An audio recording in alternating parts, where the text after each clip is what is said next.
Good night and welcome to Mindful Life 325. I am your host Nathan Springer. Thank you for being here. It is the 4th of January. The year is speeding along, and so apparently is the murder rate here in Trinidad and Tobago. Are very, very solid. Every day seems like a couple killed, but yet still we press on. It's Thursday. Thursday talks where we're on the inside discussing whatever the chat is discussing and what the topic that the chat raises, and you can feel free to enter the discussion. Feel free to join and say hi. Tell me what's up. Tell me what you're thinking about. Let's discuss what you're up to, what your views are on something specific. You can feel free to do just that.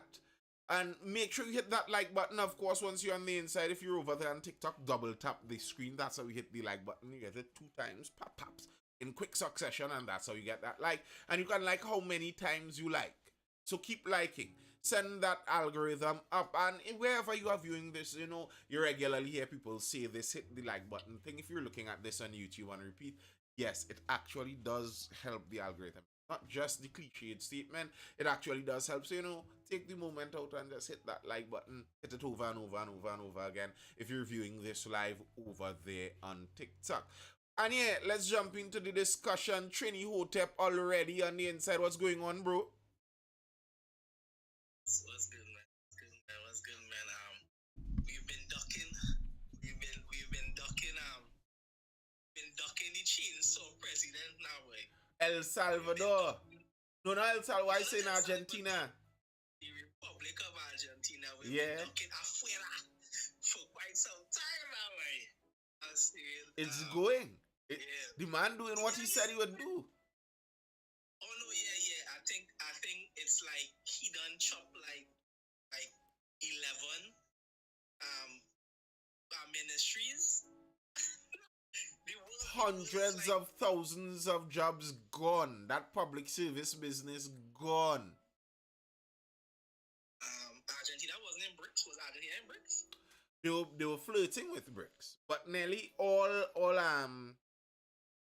southern hemisphere countries have basically been flirting with BRICS. Thank you, Nova. Well, yeah. Yeah, but what do you think about this right-wing libertarian president? Because we love a little libertarian I like it, and let me tell you, one of my main problems with libertarianism, and I am basically basically more libertarian in leaning. I mean, I don't know if to label myself in any one bracket that tries to hold you in a spot, but one of my problems with libertarian stuff is it sounds good in ideas.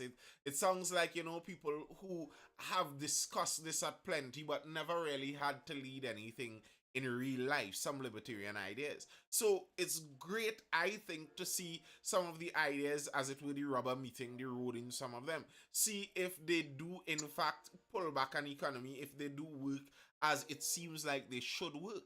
And I'm glad that he's actually going through it. Many leaders give that libertarian populist word. They give the speech, but when they get into the position of power, because by and large, putting libertarian policies into effect, by and large, remove power away from the government, away from the state. If you get into the ring is really powerful. So when you take it from that corrupt person, now right before you destroy it, you pause and you have to think to yourself, well, now that me being the good person has all of the power in my hand, maybe if I keep this, I could do the good thing too. I have all the power to do all the good things I always wanted to do. And it's like politics like that. And the idea is libertarianism, at least supposedly, is taking the ring and throwing it into the flames at Mordor, where you still afuera, you destroy a lot of the power, a lot of the power of the state. You close down ministries here, close down ministries there, close down state subsidies, state help this, state help that, government help that. And I mean, in the case of Argentina, he would have had more free reign to go at it with the buzzsaw because Argentina was in such a dire place. and they have been falling into that position over and over and over for decades. So he has that opportunity. Yeah, that's interesting to actually see. It's funny, because you know, in particular, the Western world kind of runs now. They don't really like right wing politics too much, right? All right. Right wing is synonymous with bad guy. Right wing means bad guy. So him being that is crazy, but I think people should actually really watch it and say this is a man who entered the arena of politics and is actually doing what he said he would. Yeah. In the middle of his campaign run, he didn't switch up. That's literally what you want from politicians, right? It is. You want your politicians to actually represent you on what you voted them in for. Correct. Regardless of what you think, because people tend to look at it, what he was, and sure he was mad, but at the end of the day, the man didn't say I was coming here to give all roses kind of thing. The man say I come in here to radically change the system, and he did that. To me, you all wanted it. So the thing about it is yeah, Argentina hasn't really been seeing their way for a long period of time. At one point in time, Argentina was kind of middle power in Latin America, and now they're going severely to the door, right? And inflation is ridiculous, right? I think Argentina is one of the worst countries in South America currently. Yeah, they have something like, I believe they had something like double the public sector. Like it was some ridiculous like that. It was that egregious. You see, Argentina lived out the Trinidad, where where we are in Trinidad, we talk about the gimme gimme and entitlement attitude. Argentina lived that out. That was it's the Peronista doctrine. Juan Perón was his name, I think, and his wife Eva. Don't cry for me, Argentina. If you watch that old movie, I heard that old song. They were dictators somewhere in the middle of the 20th century there, and their ideology of running Argentina, where there's lots of public help, that became a common thing in Argentine politics. It became, as it were, the default of running in Argentine politics. To some extent, Trinidad has a shadow of that. Where we nearly any politician who runs in Trinidad, one of their major campaign things is promises about what goodies they're going to give to the people. Some people promise a raise in pension and a drop in pension age. I remember during one particular election, a certain party promised to decrease the pension age, and when election time came and they won, they said that was a misprint in their manifesto. Oops, mistake made. Because they understood that's kind of part of our culture in how we deal with politics. Here now, for example, in some other places, the aim of politics is putting forth an ideology of how they want to run. While here, it's not necessarily that. It's not one group saying we're trying to be more free market and open this up for the business, or one group they're not even necessarily saying that they're aiming for more collectivist leftist policies. It's not even necessarily that in and of itself. It's just that they're trying to buy your votes for the most part. And in the end, that's an unsustainable model. That's what Argentina is finding out.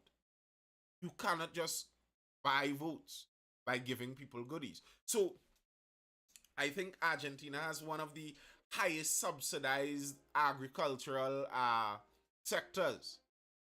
It makes the agricultural sector bloated and artificial because you can't compete. What's that? No, I say it really is, and I think is agriculture the main source of the GDP? Is that correct? I believe so, if I remember when I was reading correctly. And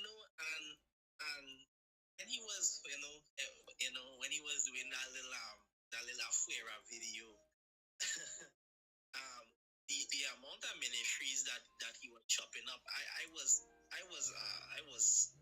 puzzled at the fact that Argentina have that many ministries to begin with. That didn't make any sense. Now, Trinidad and Tobago have a few ministries that don't make no sense. And we kind of understand it don't make no sense, right? The Ministry of Technology, what? What? Technological transformation. Okay, well, I don't know what it's supposed to mean or what that's supposed to do. When you really take a look at it, when it comes to a very large public sector, it tends to look like it tends to look like sorts of like front businesses. You know what I'm saying? Like when the mafia used to be in power, and they had front businesses to earn money through. Look, the government some front business in order to earn money through and mismanage funds. Correct. And you know what frustrates me? You know what frustrates me, bro? When you hear so many people in Trinidad, like they solemnly believe that is what the government is supposed to do. The government is supposed to find a work for me. So I could sit down home, apply to the government comes and tell me, Nathan Springer, you are now hired, and they pay me a salary and tell me what to do with my life. Like that's the like you're one step removed from slavery. You're just not a slave by name anymore. You're wishing for slavery, where you don't have to control any aspect of your life. Like people act like if there isn't a ministry of something in the government, how would the people in the country do it? Like if there isn't a ministry of agriculture, how would agriculture happen in the country? Well, people would stick seeds inside of the soil, water it, and tend it, and it will grow.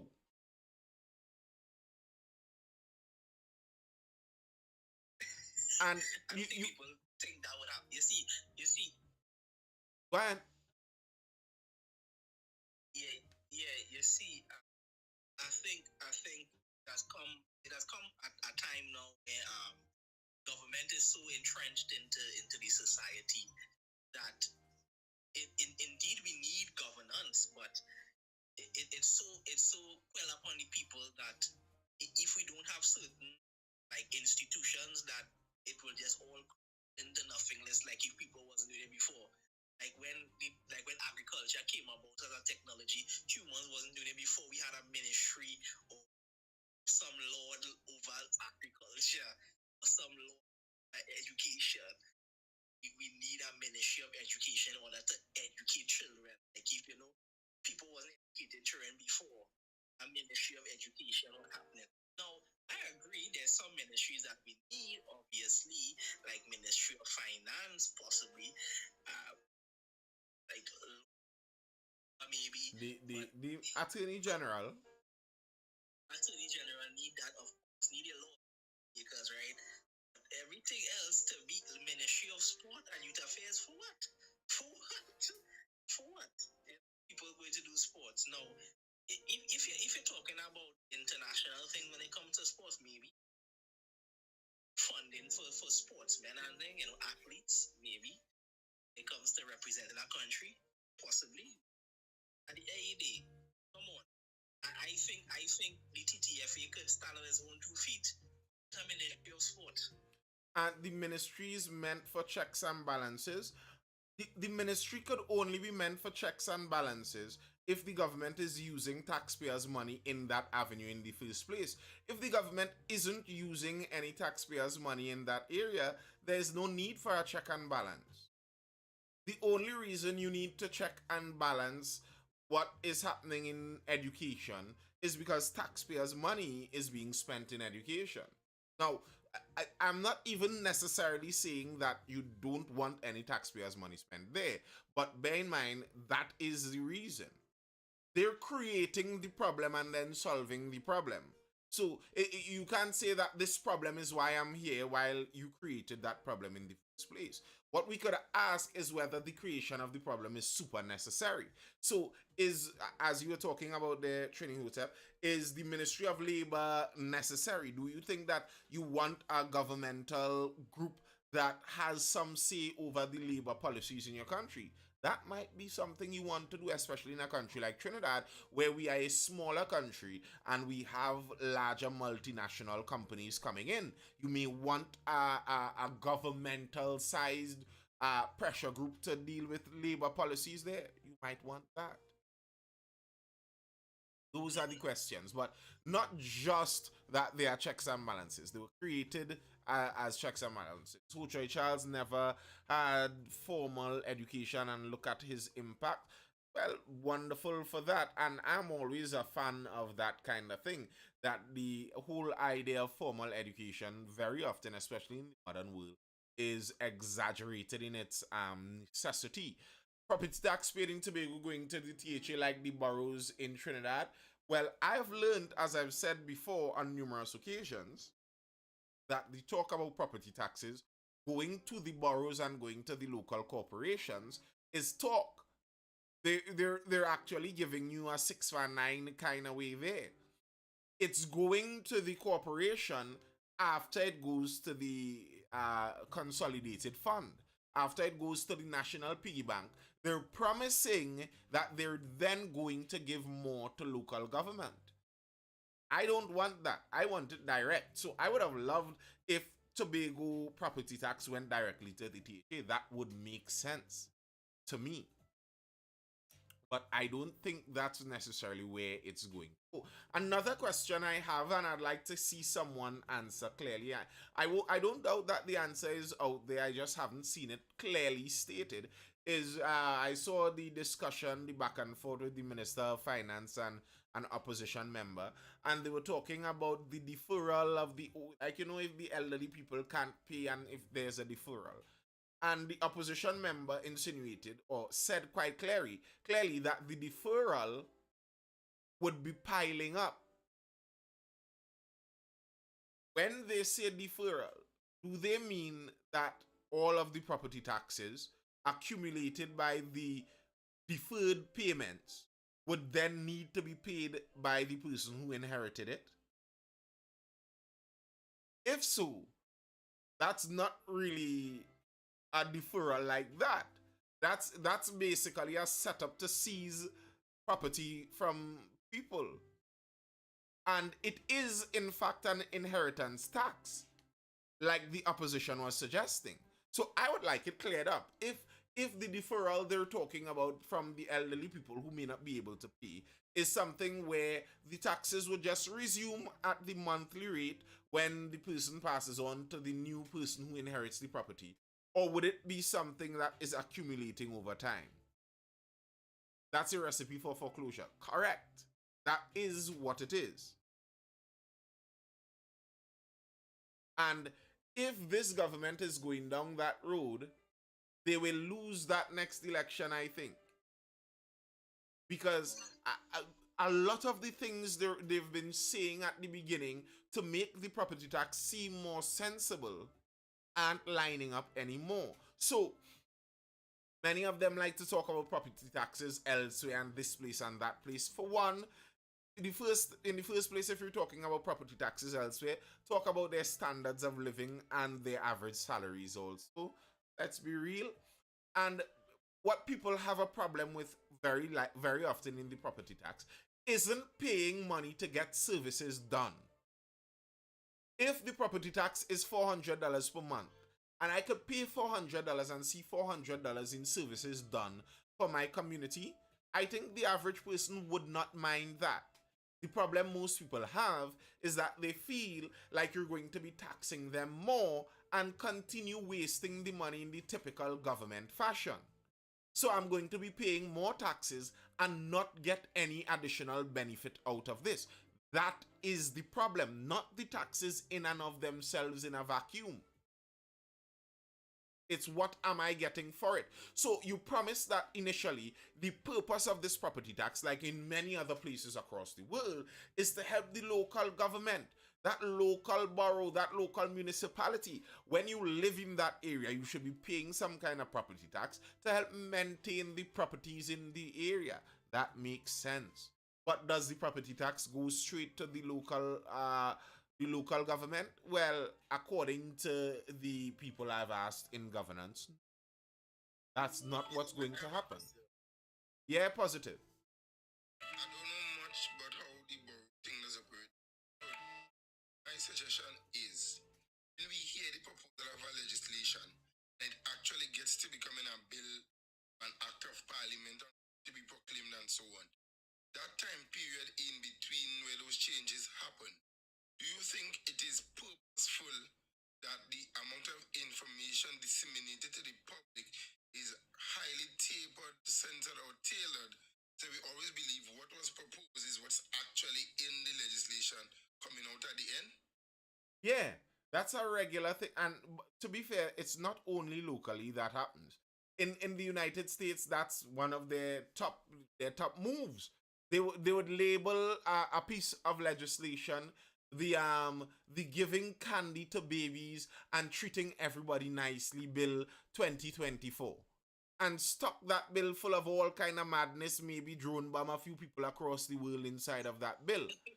But I name the bill and tell the people that the bill is XYZ, and anyone who refuses to support this bill doesn't support XYZ. Look how cruel they are. They don't support this bill that I propose, and I don't explain to the people that actually there's a provision in the bill that might actually allow me to take all of your data without having to get a court order or some kind of dark nefarious thing like that. So yeah, controlling the amount of information disseminated and how people understand certain pieces of legislation is a way that politicians and governments deal with the whole legislative process. Regularly, that is true. And yeah, go ahead. But Nathan, this is where sometimes I think we need to take some of the blame off of the politicians and blame ourselves as citizens. Because one of the things I often do, might be wrong for it, specifically as it pertains to legislation in the Tobago space, is read the documents. I see I would, I don't understand, I will go some questions. I might post one or two controversial statements on my Facebook. I get cussed up, some people might see me as, but is in an effort to get information, to have an idea, see if people really understand what's there. Why do we have a parliament and a parliament channel, and we're hearing all good stuff, which is good. They come down to actually breaking down this information. Is it that the parliament, which does not pay or has a waiver on broadcast fees and broadcast rights and do broadcast taxes and them things, is it that they are now being used as a political tool? Because the opposition might ask very valid questions and it will be turned on as opposition asking questions. And the reality is those questions could come from any member of the population and it could be valid questions. The same applies for the government. Even if a foolish question comes from the opposition, you use the opportunity to explain to the population, or in some cases tell them where to go get it. Because these extensive documents on the Ministry of Legal Affairs page is very hard to read. When I was studying, we had the Civil Aviation Act portioned out and up on the Civil Aviation page. It was easy for us to research and get the information. They changed the regulation, Civil Aviation no longer could post it in portion or in nuggets. And it's hard to search the actual regulations. Yeah, and I don't think that's by mistake at all. Now, I understand why you say you could blame the people, the people should be out there trying to get that. But just as you say, the information is inaccessible to a lot of people. And the idea of the systems that we have created is that you don't most people don't have the ability to spend all that time trying to figure out everything about the specifics of governance and law. You're hoping that you hire someone that is trustworthy enough to go into that place and make decisions on your behalf. That's kind of the idea. And you're hoping that the media, you're hoping that the media does their job on the in between, where if something isn't going on, they inform you as they should. That's kind of the job the media is supposed to do. The media is supposed to point your attention to things that should hold your interest. Now, when someone is doing a full-time job and has a family, they don't like what I'm doing here. Many people don't have the time to do all of that and go and discuss and look for news and read the. No, they browse the headlines and then they go to sleep because they have to wake up early in the morning to beat the traffic to go to work again. They just don't have that kind of time. So they're depending on certain systems to work. And that's why the media is so important. That's why hopefully what I'm doing could maybe be so important. The ability to break down certain things that may be a little complex to go through the weeds and understand, and just give someone a summary that makes sense. Tell them what is the point that is pertinent to me. So okay, there are 3,000 pages of legal words here. What's the point that is pertinent to me in this whole thing? Yeah, I got in trouble recently, right? There was a consultation held with the Non-Profit Organization Act. So I did some training a couple months before that was out of the loop for a while into the non-profit. They brought somebody from the UN, the teacher to train NGOs on the act. Excellent session. She showed us the risk, the assessment, the role of a controller, the answer to the FIU. Well explained. The ministry brought two lawyers and ministry staff to Tobago to explain the said same thing. And I almost got put out of that meeting because they made it sound so flowery and so nice. And I sat there and I was getting irritated by it. I asked the question, what are the risks to the individuals involved? I was told by two lawyers paid by the state, by my tax-paying money. It's a small thing, it's just a little fine, I'm going to pay a fine, and a small thing. And I had the act in front of me, since who sat on to my left and to my right, so that I had the act, the document itself, in front of me. And I was seeing exactly, I could have told you that the two lawyers who sat there were trying to downplay something serious. And a couple of weeks after, a stranger could meet me and tell me, question you asked was pertinent. It's a good thing you ask it. Because people sat in the room and clearly they were dumb. They were just taking what coming from these lawyers and not asking what are the risks associated with it. What are the outcome? What are the level of profitability? Was consulted in this matter? Why it was drafted in this manner? Because even someone who they brought to explain the process of applying told them, if you are not familiar with FIU laws, you're going to complicate yourself. This is the person in ministry brought to said was a successful applicant. And she would say, after making a statement, if you're not familiar with the FIU laws, you're going to have a hard time doing it. So does that make sense? Is that a profitable scenario? Well, it's you see, I figure. Members of the ministry. Good night, Lyndon Mark. We're a wide ranging discussion. It's Thursday, so we're just discussing as the topics come up. Right now, we're discussing the dissemination of information with regard to laws in the country. And I don't, as I said, I don't think that's all coincidental. I find it, I find it more than passing strange that much of the people who write laws are lawyers, and the laws are written in such a way to make sure that lawyers always have a job. Like, to me, it doesn't make sense that we are governed by laws that have serious punitive consequences, and the vast majority of the people don't understand those. If the laws cannot be understood by the regular man, then the laws are too complicated. It should not be that every regular man needs to pay a lawyer in order to get their life going on this in this system. That should not be the case. But isn't it convenient for the lawyers who write the laws that it is the case? Isn't that just a convenient coincidence?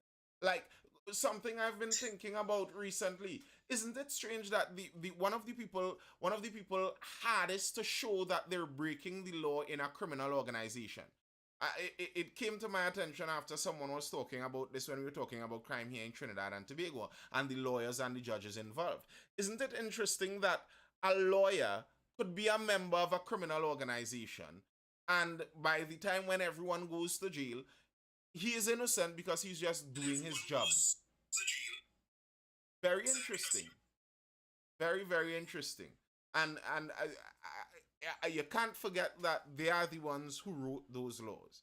The lawyers wrote the laws in such a way that it just so happened, if I am involved in this criminal organization, most likely I may get away because I have attorney-client and I'm just doing a It, Mr. Lawyer. it, it really, at some point, we had to ask, is this really a representative democracy? Like, at some point, we had to ask ourselves, are we truly living in a place where, the people actually, voting people that actually represent us to the max? Because, people tout representative democracies are the greatest thing to mankind since the Athenians thought it up in whatever BC, right?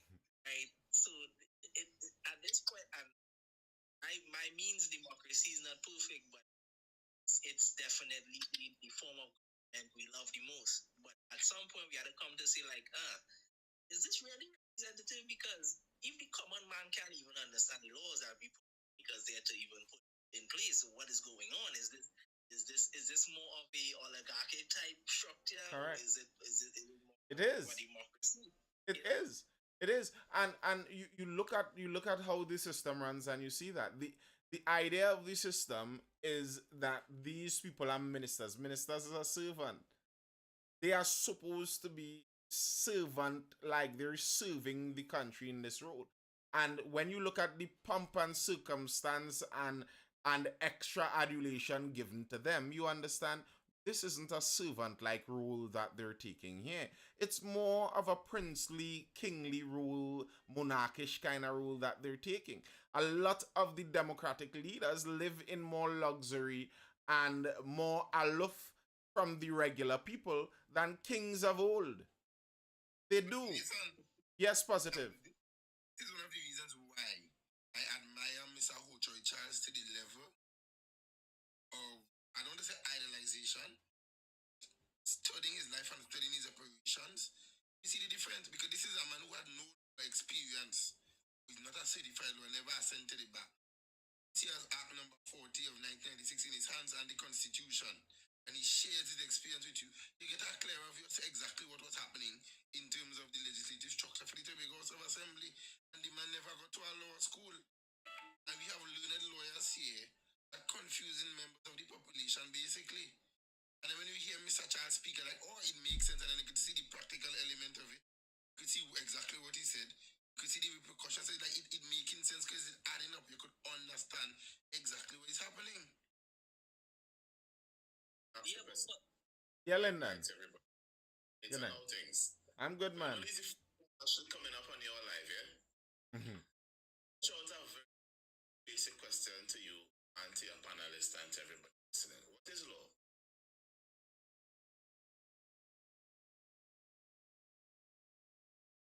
As far as I was, I'm very, very sure within it, are rules that were created to guide the population and is usually heavily influenced by the culture at the time. That's how I remember.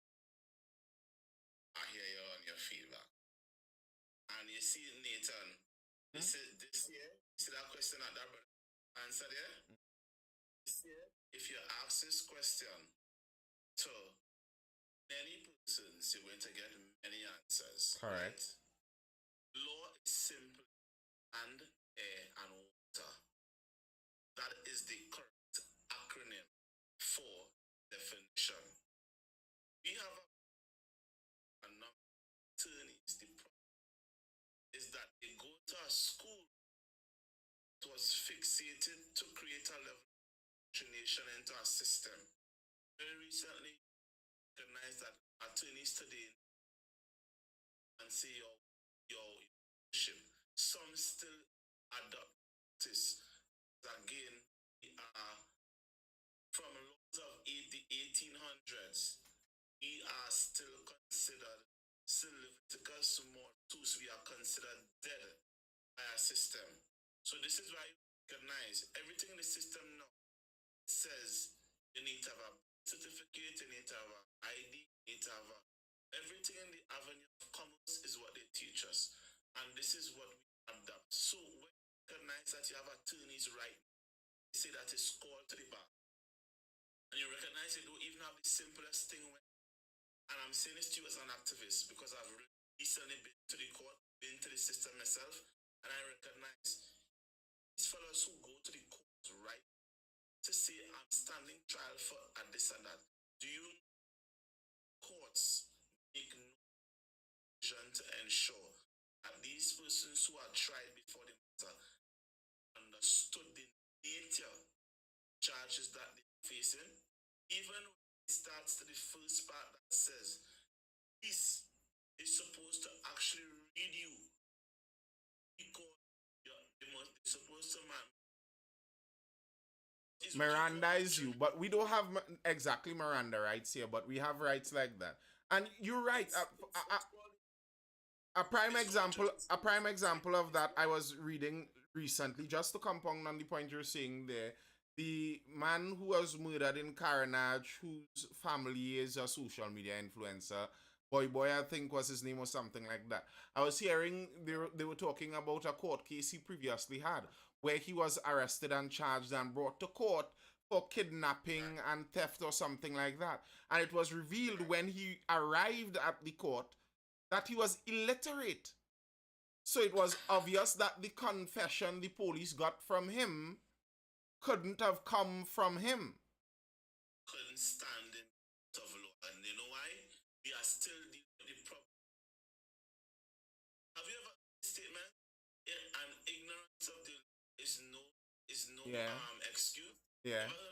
Yes. Have you ever heard that a lot of police officers cite that information to you? Do you know that that's actually not correct? A person who actually does not there's no an issue, right? That person may not be mentally competent to stand trial, not because they don't have the mentally healthy avenue of the law that is being broken. So the state is supposed to ensure don't avenue of broken, the service must be afforded to you. You hire a personal attorney, whether you go to the other provisions where they make an attorney for you. I can't remember the name of the service they call it. Where these civil lawyers are supposed legal aid. Right. Many times these persons are to court. And legal aid is never present. So that literally shows you the disconnect in Trinidad and Tobago, the basic judicial system. It's a very Yes, it is. But I would say it's not just Trinidad and Tobago. I think that's a kind of problem with the legal system in and of itself. The legal system and land, air, and water, I think, is an acronym that was given to it before. As far as I know, law is a system of rules, basically. And I just looked at the etymology. The history of the word came from an old Norse word lag, meaning to lay something down, something that is affixed, something that cannot be moved. So that's basically where the origin of it came from. You want a group of rules, a group of laws. That's what they are, a group of rules that we as a society live by that isn't changed for any and everyone. We all live by the same rules. Now, it's a difficult thing when you get into the nuances of that with lawyers. I always say this, I constantly say this. From the moment I could pay more money to get a better lawyer, then the legal system is not just. That is not justice. If I can pay more money and get better justice, then by the very definition, that cannot be justice. And that's how it is in our system. How could you tell me that this is a justice system and we have stratification of lawyers where I pay more and get better legal representation? How does that make sense? And this is what I'm saying again, that that right there is the problem. Everything that you recognize is based on the word of commerce. And until we start recognizing that word of commerce that says, today in 2024, our highest legal system is the Privy Council. If I want to now decide that I am moving beyond the high courts to go directly to the Privy Council, the Privy Council will not hear me because I need to pay a certain amount of in order for them to hear me. It means that there is a measure of justice that will never be afforded to me, and that infrastructure definitely cannot be correct.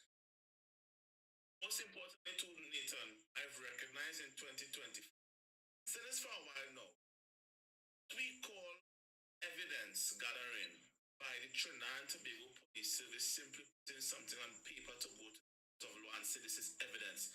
That also needs to change. We are recognizing more and more today. You cannot trust the Trinidad and Tobago Police Service by what they put on paper.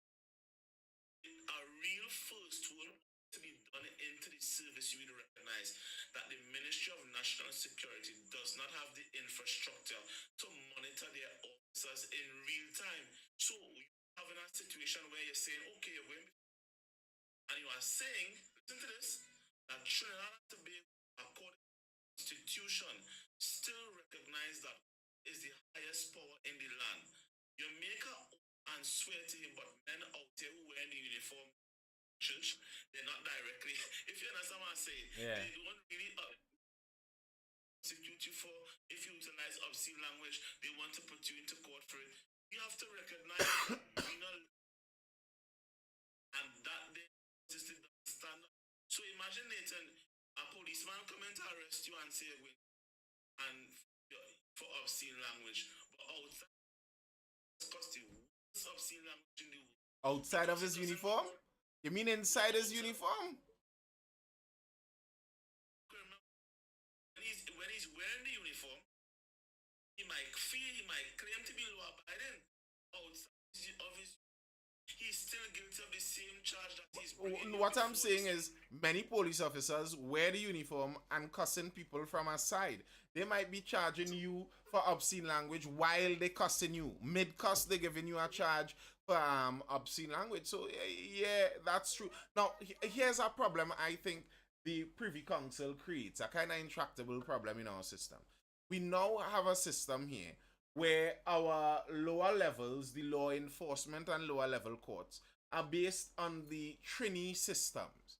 So you have the Trini police doing Trini evidence collection. Now, the problem being the top court is the Privy Council. So if you, I personally believe, generally speaking, there might be no police procedure in Trinidad that may stand scrutiny to the Privy Council. There might be none. When you look at, just as you were talking about Lyndon Mack, the way the evidence gathering is done, the way investigations are done, is there any kind of contamination, etc., etc., etc.? I believe probably the vast majority would not stand up to scrutiny under the Privy Council level of scrutiny. So what you're basically telling me there in this country is that the police could go out there and arrest everyone, but anyone who has the ability to at least carry this case to the Privy Council will never be prosecuted, whether they're guilty or not. While anyone who does not have the money to challenge these cases will be found guilty, whether they're guilty or not. This is a very valid part of the conversation I really had to endorse, because even right now I could say personally I am going through this. I could literally tell you from my standpoint that here is that the Police Service Bureau takes the time to investigate corruption. They do not investigate the corruption until someone says so. You, police officer, in a measure of conflict. Let me give you a real example. Secretarial misconduct.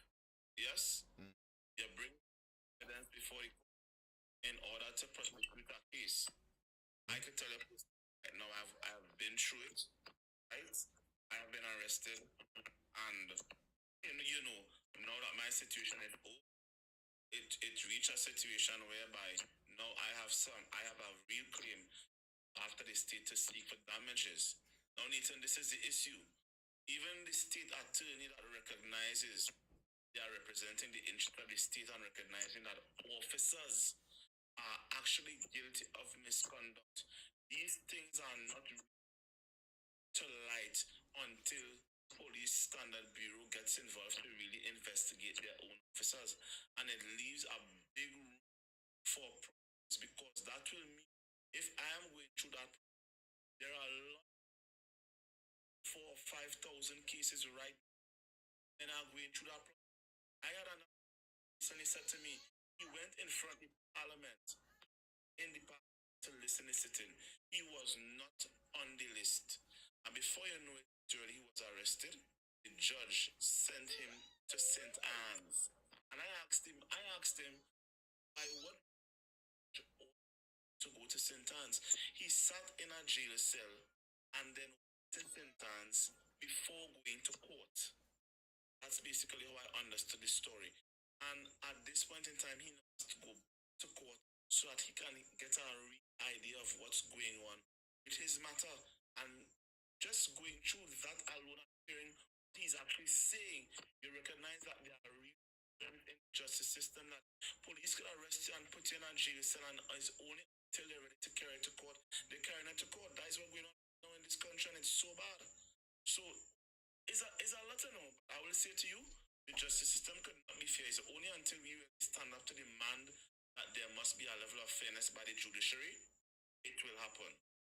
But it's never going to happen, because when you challenge the government, many times you don't get a response. Even right now, I can tell you, I've been ticketed for like 7 or 8 mass tickets.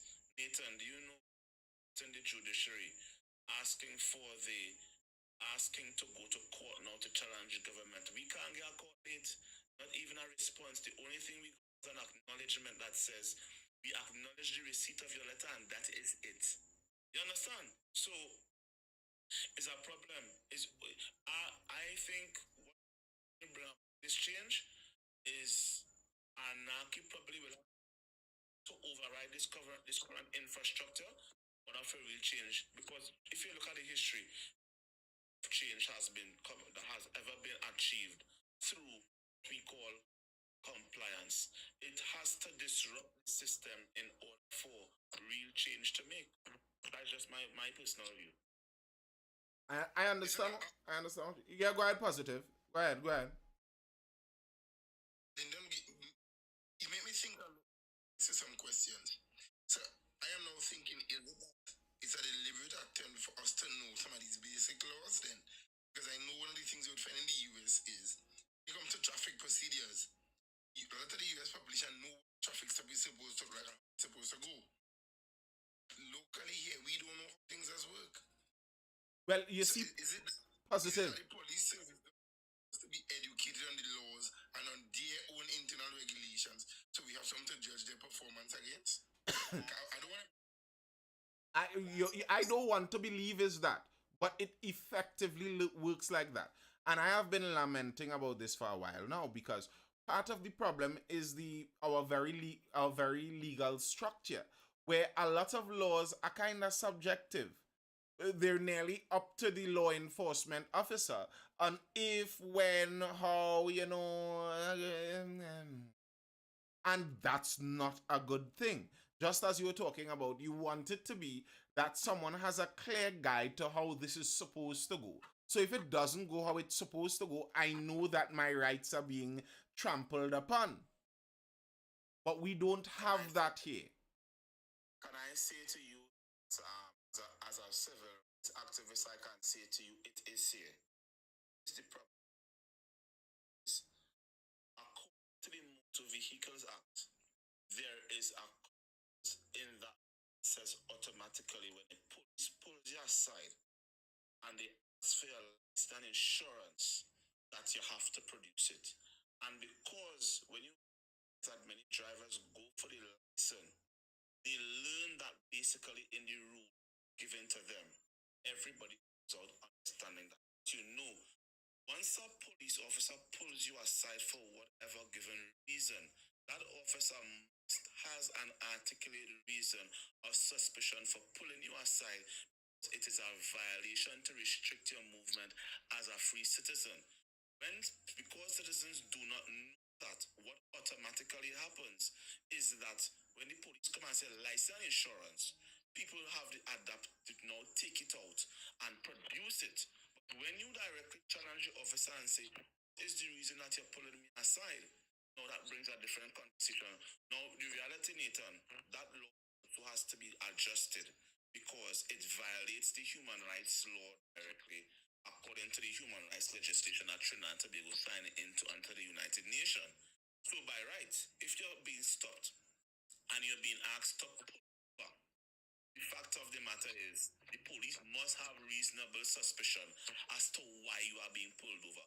You're not even supposed to produce your ID or present your license and insurance for them until there is a law that has been broken, and a law must be broken, which means either you're speeding, either your tail light broke, just those reasons. But you see, in Trinidad and Tobago, what has happened is because crime is so rampant, we believe that when licensed officers come on the road to directly pull you across, we think that's a progressive nation.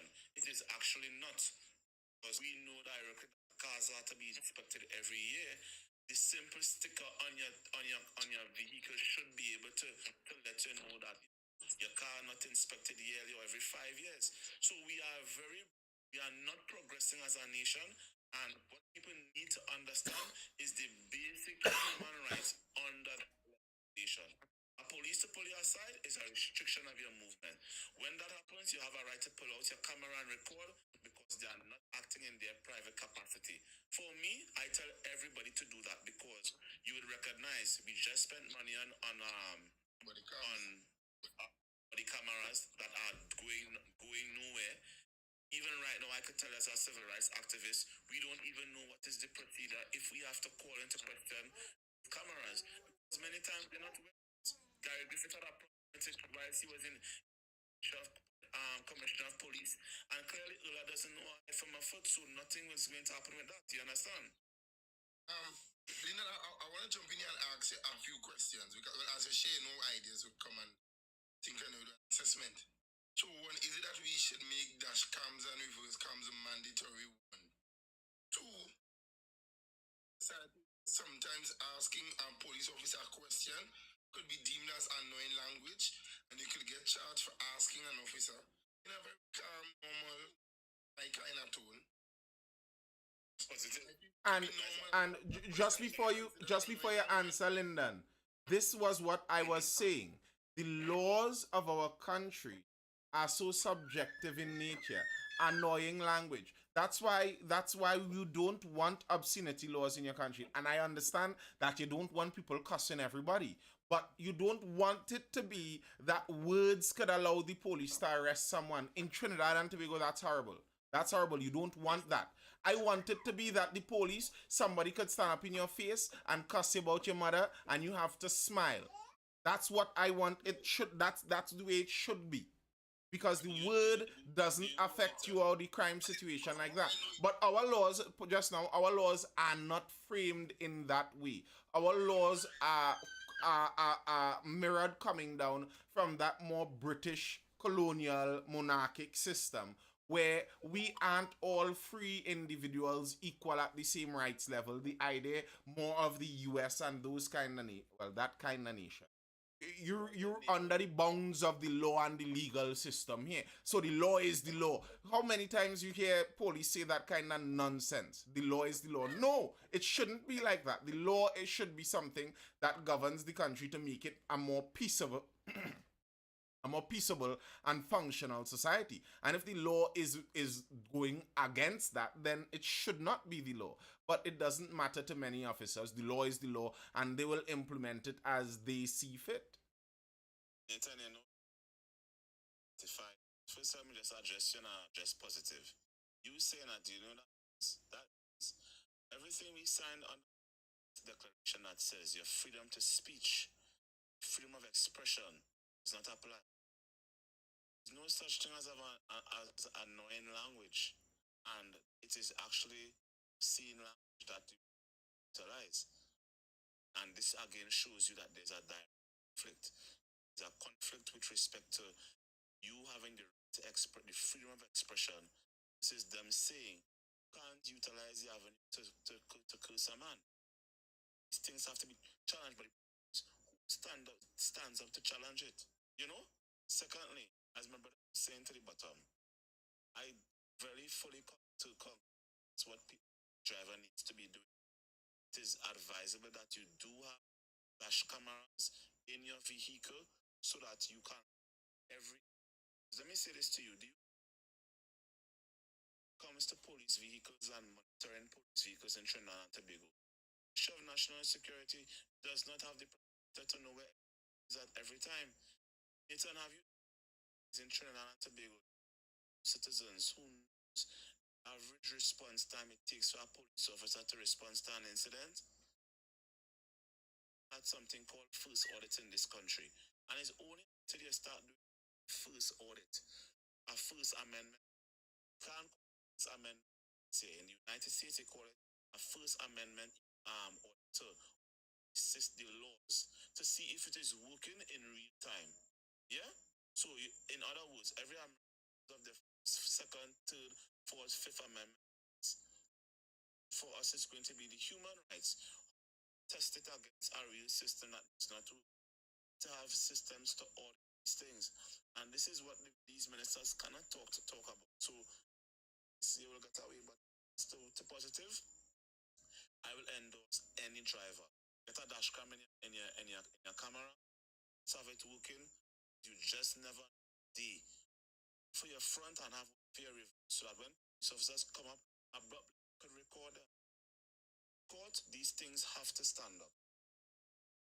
And I think, and I've said that recently, I think the social media and cameras have changed the game a bit more now. Now, whether it stands up in court or not isn't totally relevant. The reality is the system runs on people. The only reason like the guy who flew over the desk and tried to strangle the judge, the words the judge said was irrelevant. You could pong your gavel how much you want. It has to do with people. If there were no men there to hold that man and pull him off of the judge's throat, that was it. The judge was gone. By the way, side note, this is just a side note to people. That is why everywhere there's a patriarchy. For the feminist believers out there, that's why there's a patriarchy. Because when violent men decide to express their violence, you need other men to stop them. Just by the way. Anyway, but back to what we're talking about here. That's the thing with the system. So if you have enough recording, and we see it already in Trinidad and Tobago, and that's what we should do. Culturally, socially punish some of these people.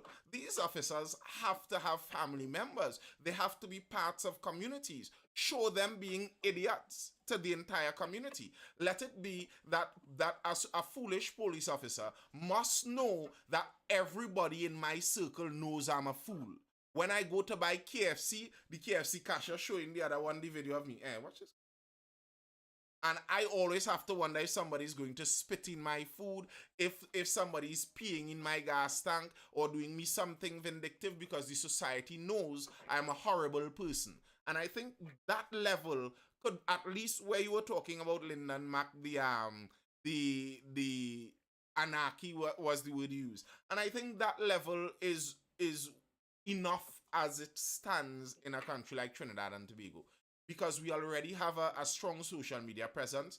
No police officer should be able to get away with doing that without the entire society knowing what they act like. And I think that could at least start to put some kind of social pressure on this thing, because I don't know how we do it on the legislative side. I don't think you could pressure this legislative change like that.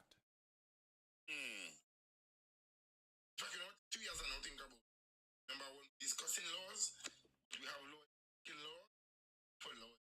So when it comes to the election season, we as the votation to be very meticulous in the way we assess who we elect and them, and there's something to consider. Second, when you listen to some of our ministers speak, and I've seen they make reference to different countries. It's working in this country, it's working in that country, it's working in the other.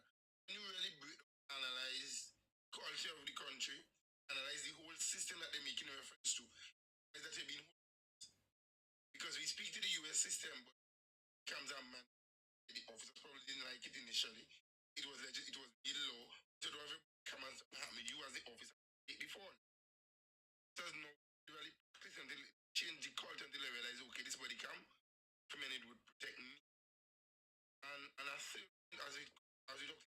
actually recording these officers. We have to do it legislatively too. We had a mandate that the public takes out and is willing to record the officers.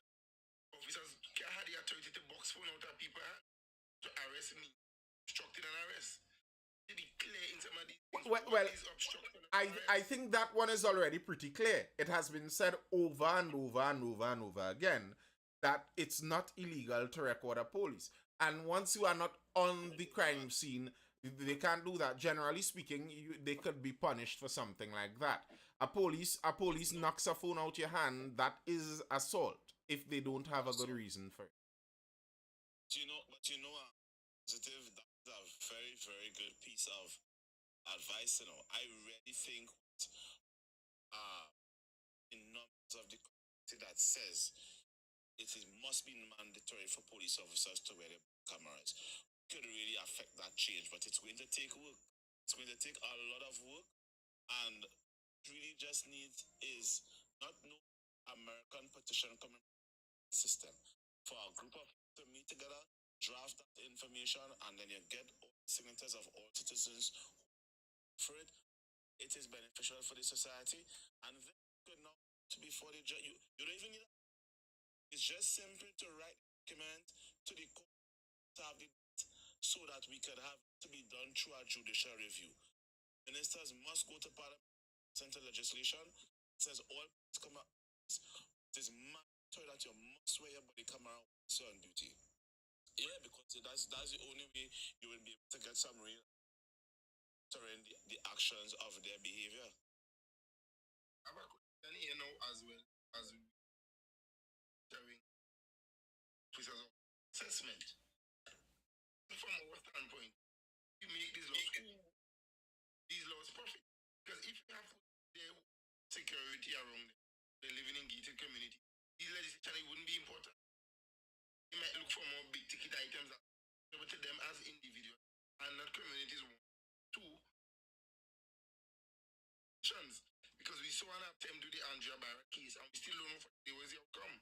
Well, let's give you two responses. Andrea Barrett issue where it went to sign. It was stated that information to the parliament and nothing came about. Which for me, I believe is a very foolish initiative in terms of carrying it to the parliament. Should have got draft a motion to challenge the state in changing that situation because it would have gotten the signatures of citizens. Now, Nathan rightfully said, petition is to be of service.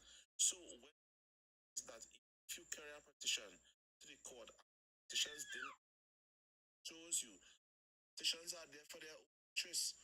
It is there taxpayers, and this is what seriously needs to change. That till politicians understand it is to serve. It's only to be a sting for a lot of people. And you're making bad decisions on behalf of the country, and then it's the future generation to suffer after. Which should be wrong. Right. State should be able to have to go after your assets when you make decisions on behalf of the country. It's my personal belief. I could agree with that, but here's the issue that creates. How many people would want to do the job if the risk of the job is so great? What would be the relative reward of it? The prime minister's job pays what? 40,000-50,000. I'm not sure about the salary right now. And if it is that if I make a bad move, the state could have me going through my elderly fees penniless. Is that a job that you would get good people to go into? Is that something that would attract the best applicants for the job? Nathan, that's a good question. I see that petition knows the stakes where that is concerned. Yes, they will tread a little more quickly. We need to have something to accountable by. Tell you why I say that. I don't know if you recall the situation of Mr. 10% called John O'Halloran, who steal of dollars from Trinidad and Tobago to Canada. And it took the country and now I can't to say the state would have recovered its money, its assets, right? Politicians in that made very bad decisions through the Eric Williams legacy, and the presidents tell our youth it. Again, it's a mafia that is running this thing.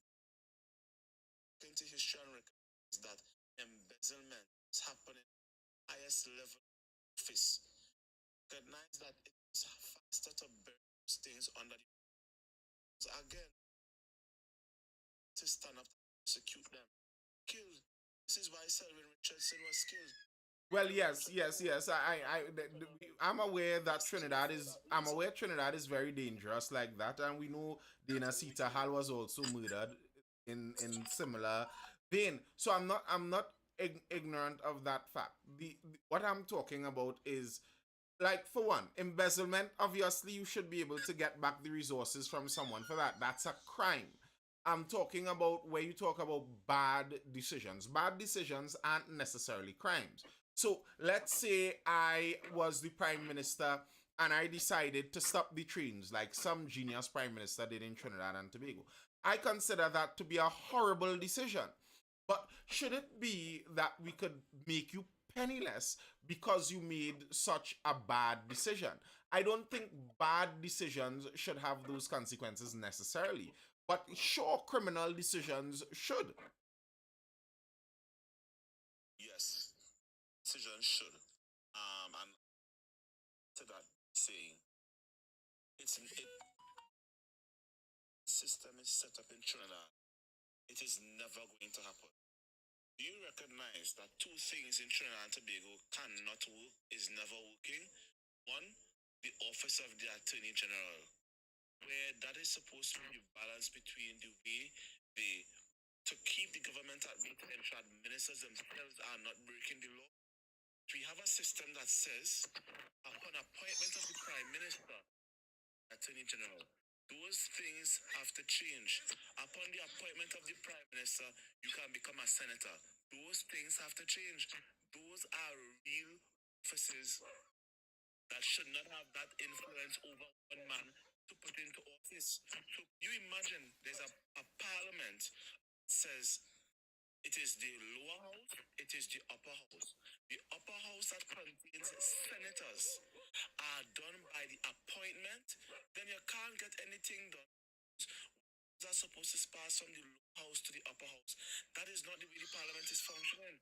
You have a president who is in bed with the prime minister because her husband is profiting from the prime minister. You cannot tell me that person is sitting. That is a situation where you are supposed to recuse yourself from sitting in the house because you have a conflict of interest. So even right now, as we stand, as we sit, our government is not working the way it is supposed to.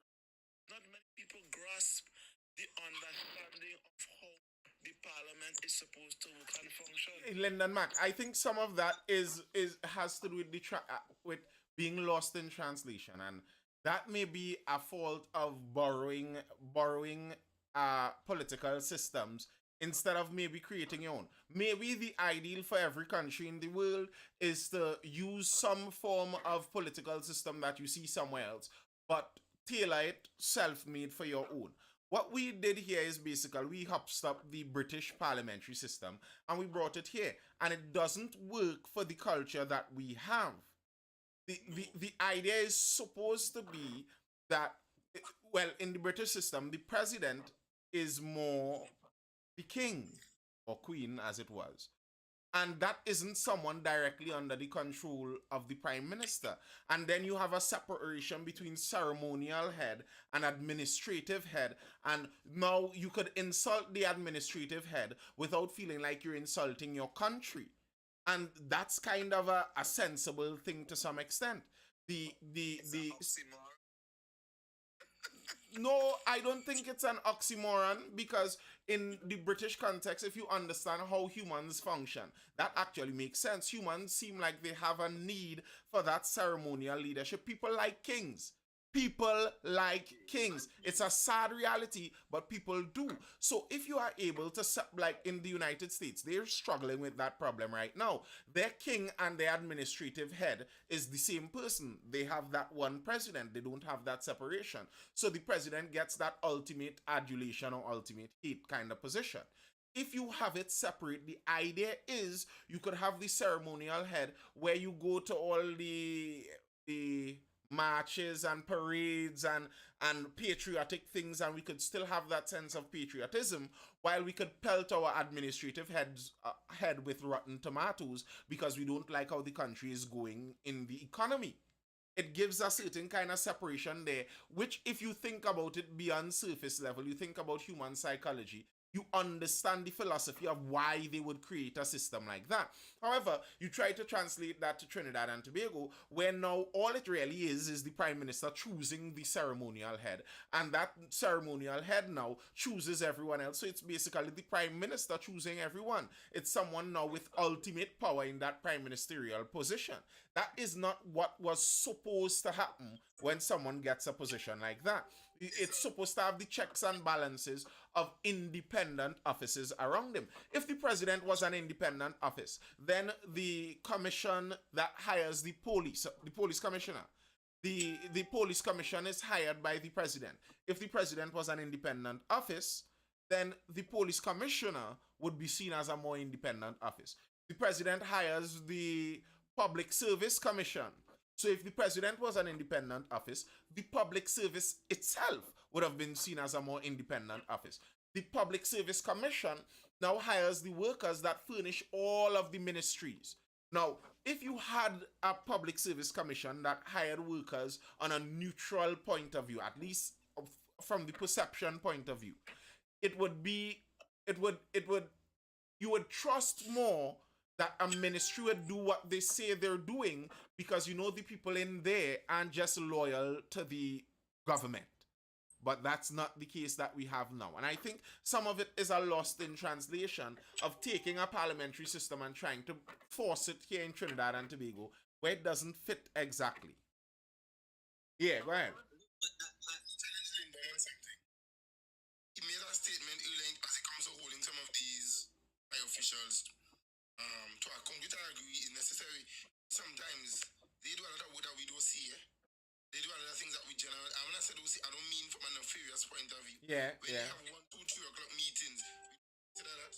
When they go on diplomatic trips and they're out for 3, 4 weeks, we consider the lives of the prime minister and his children or his grandchildren and the level of sacrifice that they make even in them serving office. So even as we come to hold them accountable for some of the poor decisions, we cannot also find a balance that middle ground because they do a lot of things that the general public can't hear and can't see. Persons who work behind the scenes with them might be able to know a little man, be able to say sometimes my boss will sleep or eat hardly eating because he had this. So persons behind the scenes might see it because a number of our politicians don't live very long after the day they meet office. Yeah, man. That's one thing, but I would have to agree. Adopting British sort of system because obviously as a former colony, that's what it is, right? It's very hard to do. It's very hard to do a sort of American Revolution type thing. Now, America did it, sure, but they fundamentally kind of was running themselves at one point in time before even they broke from the British. So the thing about it is that adopting the system makes sense because it's easier, but it's fundamentally very rough to do because understand Britain has its own history of never being a colony, and they had the history entrenched in monarchy and then constitutional monarchy. So that ceremonial inherited that's something that will forever be entrenched, and that never had that. So and also Trinidad has the division along racial lines that the British didn't have. Well, not racial, but the British definitely had separation among ethnic lines. But the thing about it is not what I'm saying is we have two main races in Trinidad and Tobago. So what that did is it consolidated our parliamentary politics into two groups. In Britain, not that they don't have ethnic politics, but their politics isn't divided along two major races lines. So it's much more one political ideology, which to me is what politics is supposed to be about. I am supposed to choose my politician based on their political ideology. That's one. And two, it allows in Britain for much more parties to have a viable chance, because you're not able to do the scare politics, the fair politics of race as easily. In Trinidad, Yes. the fair politics of race works perfectly. It does, you know, it tends to border the identity. But the thing about it for me is that, yes, the president of Trinidad and Tobago, yes, it will look like a sort of ceremonial position. She did not inherit it by birth. She isn't passed down with an independent necessarily. She's independent in name, but that's not. The King Charles is surely independent, but yes, his government is running his name, and he has some power, but he's still ceremonial. He's administrative in any sort of way. So, to the point of that, it's like for me, I see this sort of British style system in Trinidad and Tobago being fundamentally flawed, because having your prime minister in control of such a long-reaching thing as somebody who signs laws is ridiculous, especially when partisanship is not very strong anyway. And from that hotep, you could understand why some people say what might be best, and I'm not necessarily saying this is best, but you could understand why some people would say what might be best is let's do away with the charade that we have a prime minister and an independent president office. Let's get the executive president.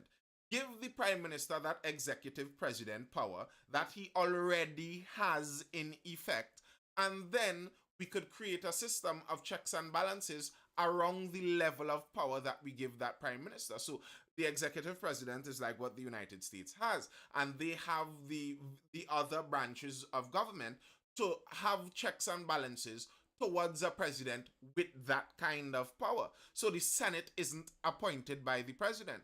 The Congress isn't appointed by the president. The Congress, the members of Congress aren't even selected by the executive president as head of the party. That's not how it's done. So you could have members of Congress that are from the same party as the executive president, but who would be in a regular disagreement with them, because they don't have to necessarily toe that party line in the same way. Maybe we could look into something like that. The factor in the UK system that we're considering, What's that? you need to remember UK party has over 500 plus MPs.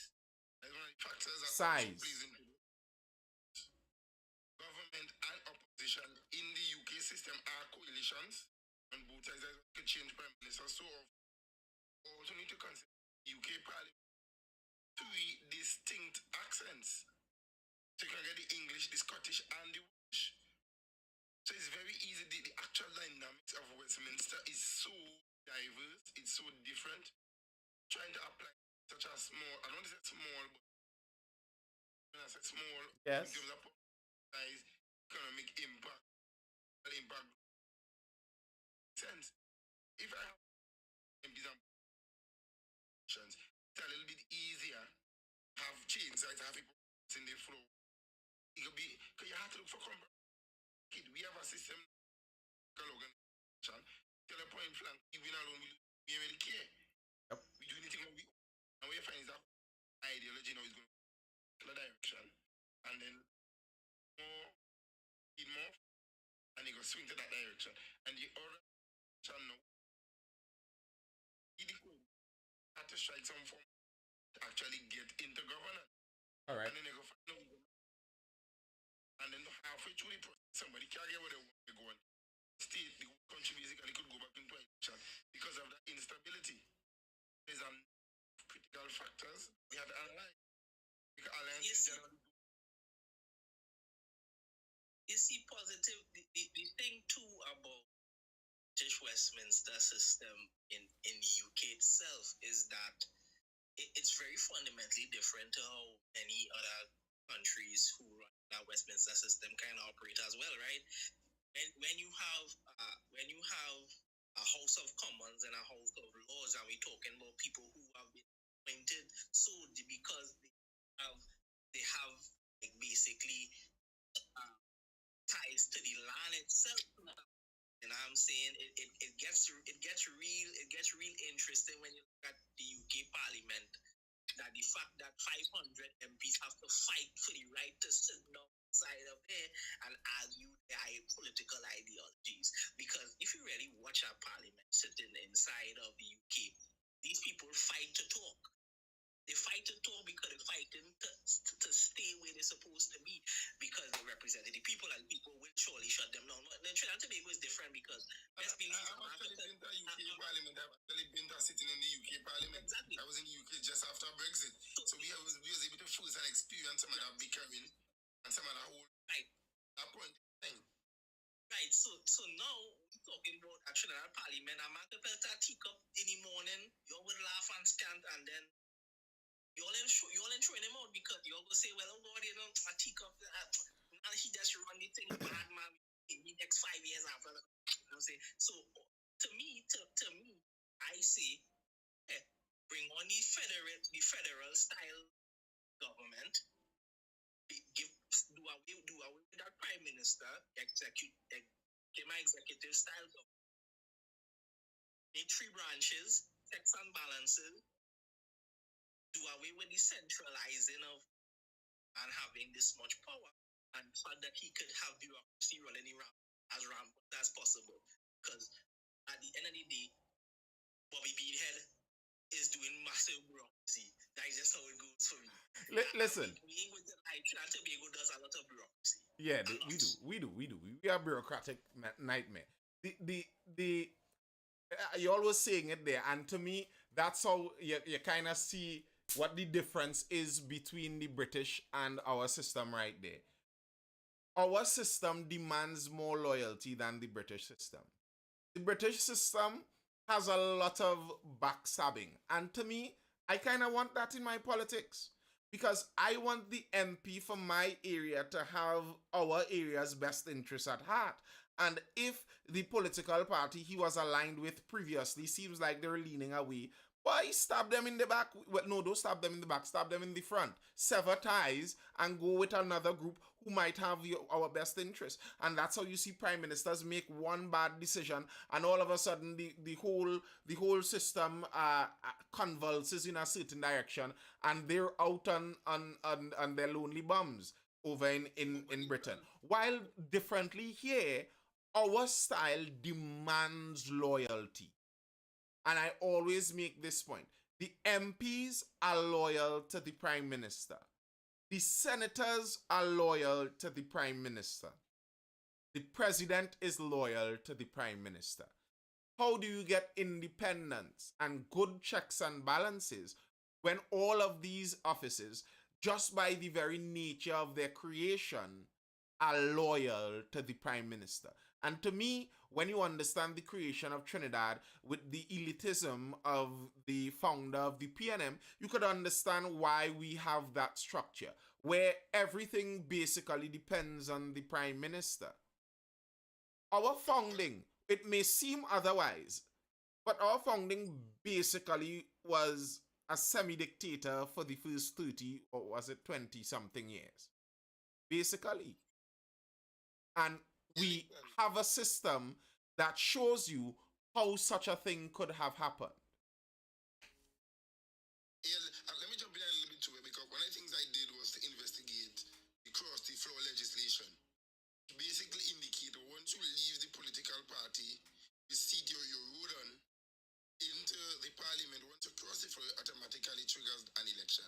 And it showed me the mindset of our leaders. This is not blaming any one political organization, but it happened to one political organization. The opposite side who benefited were happy about it. When they sat on the other side of the house, and it happened again, they brought legislation